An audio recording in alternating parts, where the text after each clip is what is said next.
Howdy, folks. You know, Tony and I is having a great time making this cereal, and it's the best cereal that you've ever seen. Isn't it, Tony?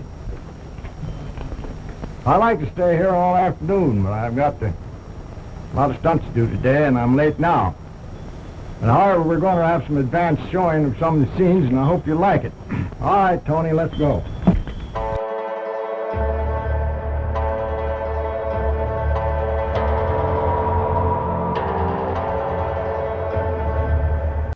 Hello, my name's Gavin, this is Genre Books, and today I am talking about June on the Range.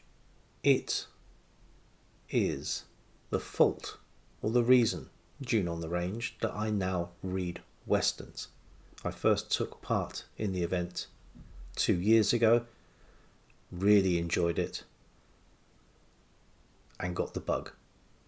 Last year I expanded the reading. I started reading a couple of dime novels.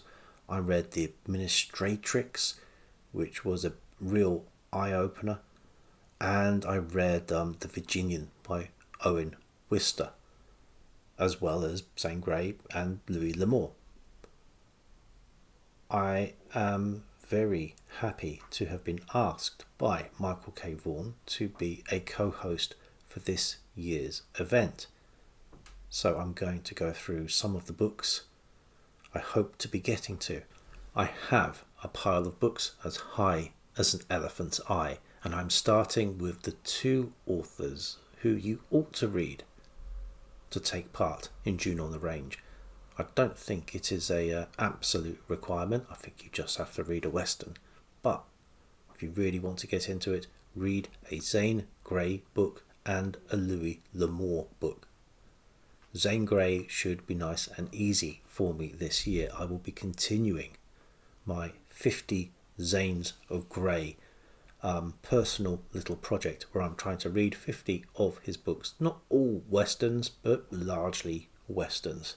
Happily, this month I'm getting to books that really do fall into that category.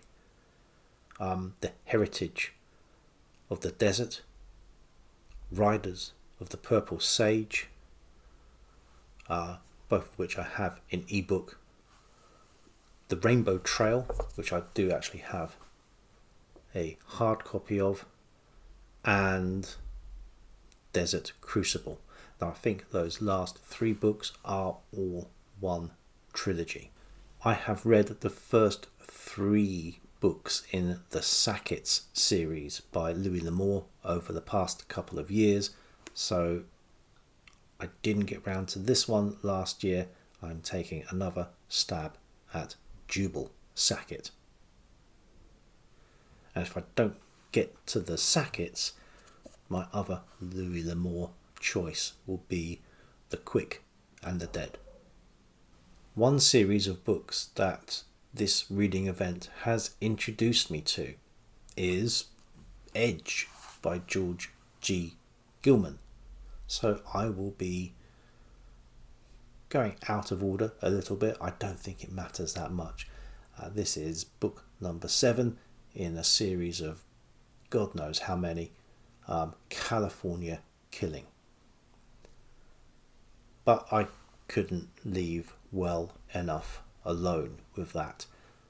Reading up on George G. Gilman and finding out who the writer actually was, I saw that he was part of a loose conglomerate of writers known as the Piccadilly Cowboys, because they met in a pub in Piccadilly in London.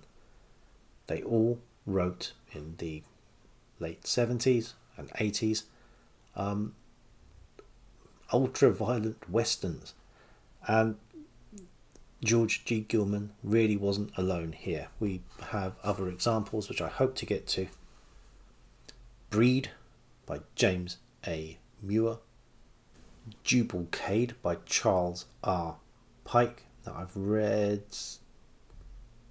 1 or 2 of this series already, but I managed to get hold of book number 1 in the series, so I will be starting. And although I don't have book 1 in the series, I've got book 2, and I think they are loosely connected, that I could read this without having read the first, Herne the Hunter, Rivers of Blood by John J. McLagan. They are not the only British authors I'll be looking at who indulged in westerns. I'm going to, for the first time, dip into J.T. Edson, a prolific western author and postman, and yet another British author, and a book which is, I have realised on picking this up, absolutely falling apart, so I may have to be very gentle or do a repair job on this Clinton Wayne and Sodbusters saga. But enough of those British authors. I really ought to read some more American Western authors, and none more so than Clarence E. Mulford. I'm not sure if this is the first, this might be the second book in the Hopalong Cassidy series. This is just called Hopalong Cassidy. In McFadden Bartell Books, Al Cody and The Renegade. A prolific writer of westerns, Ernest Haycock. This will be my first experience reading him. Trail Town. Obviously, I'm not going to be able to leave the pulps alone this month, and to keep the Zane Grey theme going, I will be reading Zane Grey's magazine, or at least one issue of this, and looking at all the things other than the books that have that Zane Grey stamp. I will also be concluding my short series of spicy pulps with an issue of spicy western stories. If I've still got time at the end of the month, I'll be trying to get to a book that I was looking to read last year and ran out of time. This may end up being one I'm always running out of time on. 6 Gun Planet. This is a science fiction western, so a very good book for the transition from June on the Range to Rocket Summer. And finally, 2 books that if I don't have time to read them as part of June on the Range, will quite happily wait a few weeks and reappear in Garb August. This is a sequel to a book I read last year, 6 Gun Samurai. This is Kamikaze Justice by Patrick Lee. And finally, Jake Logan, Hanging Justice, a sexy western, an adult western as it says here, published by the quite reputable Playboy Company. Now, as with all my plans, I fully expect this to be derailed at some point. I will end up reading something off menu. I will end up not reading something that was on it. But I will give everything the best try I can. Really looking forward to this.